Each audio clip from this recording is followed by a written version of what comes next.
جی خفیفن اس کی جمع کیا ہے؟ اخفاء. ایک اور جمع خفافن. خفافن. ایک اور جمع اخفافن. اخفافن.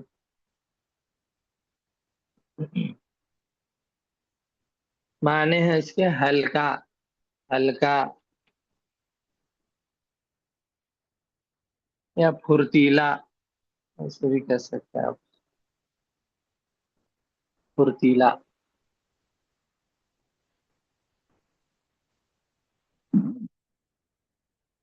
جی تو الحجر ثقیل، پتھر بھاری ہے. والورق خفیف، اور ورق ہلکا ہے. اس کے بعد 9 نمبر پر جملہ ہے اللبن حار. اللبن حار. اللبن. جی لبن کے بارے میں ہم پہلے پڑھ لیے، اس کے الفاظ معنی سب لکھ لیے تفسیر کے ساتھ. یہاں پر اللبن کیا ہے؟ معرفہ ہے، اور معنی ہوں گے خاص دودھ، کوئی بھی خاص دودھ کے متعلق بات کری. تو اس کی صفت کیا لائی گئی لبن کی؟ حارن. حارن کے معنی گرم.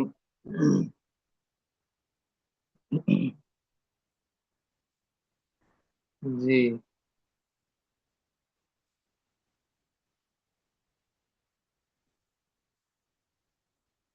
تو اس کا فعل باب نصرہ ضربہ سمیع 3 باب سے آتا ہے. تینوں باب سے ایک ہی معنی میں آئے گا. باب نصرہ ضربہ سمیع. جی حر یحر کہہ لیجئے، حر یحر کہہ لیجئے، یا باب سمیع سے بھی حر یحر بھی کہہ لیجئے.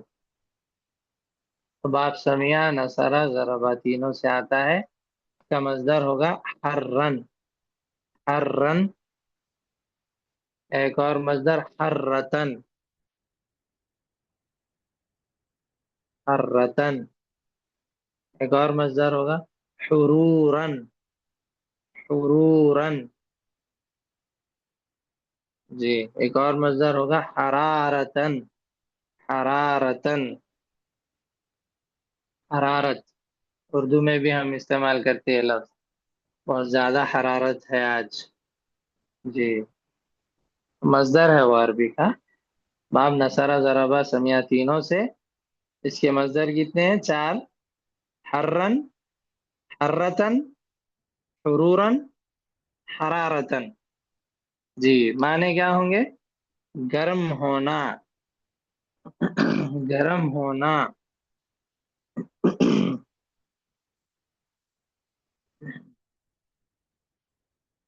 گرم ہونا. الحر. الحر اسم کے طور پر جب استعمال ہوگا یہ اسم الحر. الحر اس کی جمع ہوگی حرور. حرور. ایک اور جمع احاریر. احاریر. الحر کی جمع حرور، اور ایک جمع احاریر. معنی اس کے گرمی. گرمی اسم کے طور پر یہ ہوگا تو گرمی کے معنی میں گرمی. ہمارے سامنے جو ہے وہ صفت ہے، یعنی حارن گرم. حارن معنی گرم سے. اور کسی بھی کام کے ساتھ بھی آپ اس کو استعمال جب کریں گے تو اس کا معنی ہوگا دشوار کام. کسی مشکل اور دشوار کام کے لیے بھی یہ لفظ استعمال کیا جاتا ہے.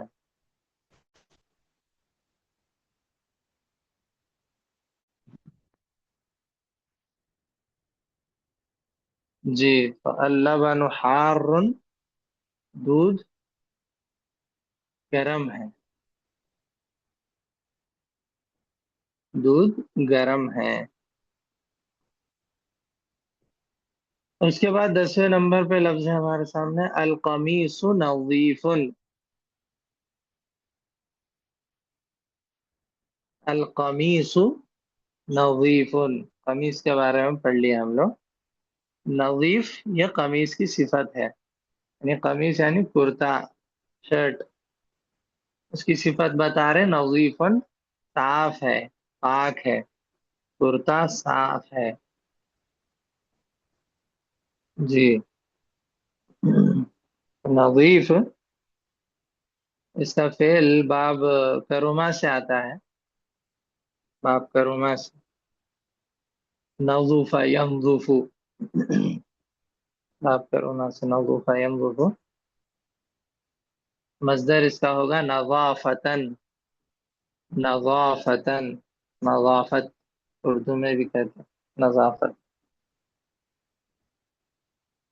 نظافتن.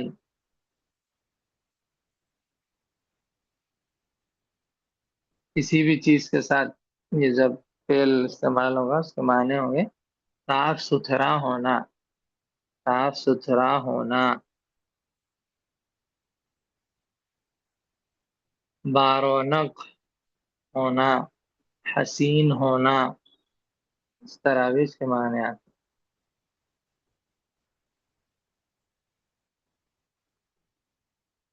جی. ہمارے سامنے جو ہے وہ ہے نظیف. نظیف کو مؤنث بنانے کے لیے صرف تا لگانا ہے آپ کو، تائے تانیث آخر میں. نظیفتن تو مؤنث ہو جائے گا. نظیف کا مؤنث نظیفتن. دونوں کی جمع سیم ہے، مذکر اور مؤنث دونوں کی جمع سیم ہے. جمع کیا ہوگی اس کی؟ نظفاء. نون غا فا الف پھر لاسٹ میں حمزہ. نظفاء. نظیفن کی جمع نظفاء. معنی ہوں گے اس کے پاک اور صاف. پاک اور صاف.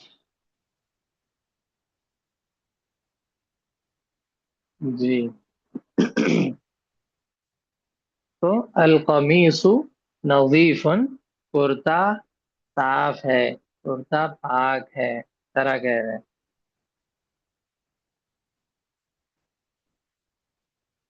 جی. تو یہاں تک وہ سبق ختم ہو گیا ہے. ہم نے ساری مثالیں بھی پڑھ لی، اس کے سارے الفاظ معنی بھی لکھ لیے، اور اس کے معنی بھی ہم لوگ سمجھ لیے. اور معرف اور نکرہ کی تمیز اور فرق کس طرح کرنا ہے دونوں میں، یہ بھی ہم لوگ سمجھ لیے الحمدللہ. جی. تو اب آگے تمارین ہے اس کے بعد، یعنی اب جو باقی وقت بچا ہے اس میں آپ تمارین حل کر لیں گے، یا پھر سوال جواب ہے کچھ وہ کریں گے، یا آپ لوگ جیسے چاہیں بتائیے. ابھی جو باقی وقت بچا ہوا ہے اس میں وہ کر لیں گے انشاءاللہ.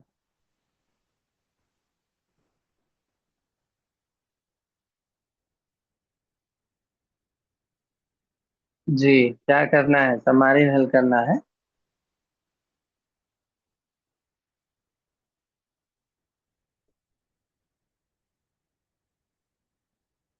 جی بولیے جلدی، اگر تمارین حل کرنا ہے تو کر لیں گے ابھی، کوئی آ کر پڑھیے، ورنہ پھر کل کر لیں گے.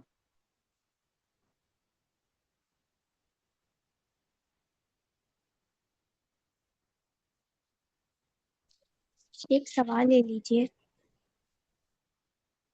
اچھا. آج کی کلاس کے سوال لے لیجیے جی. اچھا تو کسی کو کوئی ٹھیک ہے پھر. سوال ہے؟ ٹھیک ہے، کلاس یہیں پہ ختم کرتے ہیں.